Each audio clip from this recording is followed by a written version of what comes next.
ప్రజా విజయోత్సవాల్లో భాగంగా మహబూబ్ నగర్ వేదికగా రైతులకు సీఎం రేవంత్ రెడ్డి వరాలు కురిపించారు.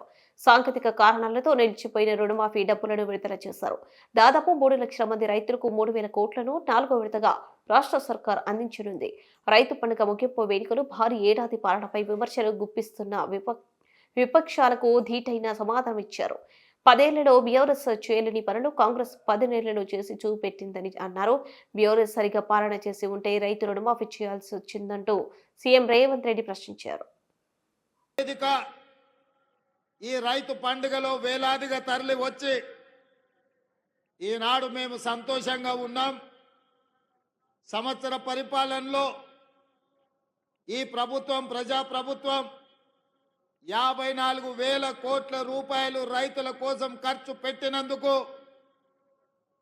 తెలంగాణ రాష్ట్ర 4 కోట్ల రైతాంగానికి మీ ఆశీర్వాదంతో ఈరోజు రాష్ట్రానికి నాయకత్వం వహించిన నా తరఫున మొత్తం రైతాంగానికి సందేశం పంపించడానికి విచ్చేసి ఈ పండుగ ఇక్కడే కాదు తెలంగాణలో ఉన్న రైతు వేదికల దగ్గర లైవ్లో లక్షలాది మంది రైతులు ఈ పండుగ కార్యక్రమాన్ని పాలమూరు జిల్లాలో జరుగుతున్న ఈ ఉత్సవాన్ని ప్రత్యక్షంగా తిలకిస్తున్నారు.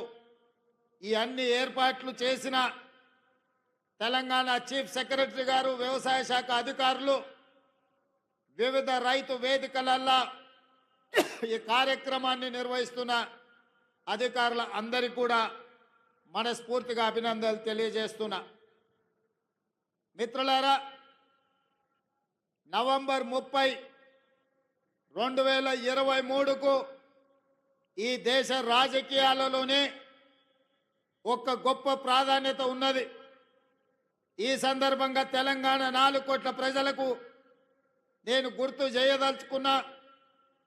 పోయిన సంవత్సరం నవంబరు 30 తారీఖు 2023 నాడు ఈ రాష్ట్రంలో ఉన్న దాదాపుగా 35,000 పోలింగ్ బూతులలో లక్షలాది మంది బారులు తీరి చీమల దండై దొరల గడీలను కుప్పగూల్చి ప్రజా ప్రభుత్వాన్ని తేవడానికి పోలింగ్ బూతుల్లో 92 లక్షల ఓట్లు కాంగ్రెస్ పార్టీకి, సోనియమ్మ నాయకత్వానికి అండగా నిలబడి ఇవాళకి సరిగ్గా సంవత్సరం పూర్తి చేసుకున్నాం.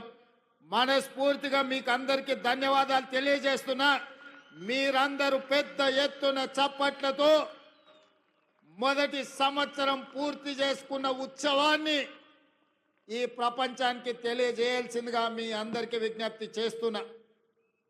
మిత్రులారా, నవంబర్ 30, 2023 నాడు ఏ ఉత్సాహంతో, ఏ అభిమానంతో, ఏ గుండె ధైర్యంతో ఈ పాలమూరు బిడ్డను ఆశీర్వదించాలని ఈ గడ్డంతా అండగా నిలబడి ఈ జిల్లా అంతా ఏకోన్ముఖమై ఎంతో కాలం నుంచి ఎదురు చూస్తున్న అవకాశం ఒక్కసారి వచ్చింది.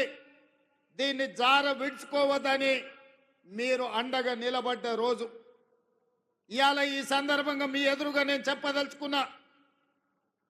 పాలమూరు జిల్లా నల్లమల అటవీ ప్రాంతంలో ఒక మారుమూల గ్రామం కొండారెడ్డిపల్లి అనే ఒక చిన్న గ్రామం నుంచి ఒక రైతు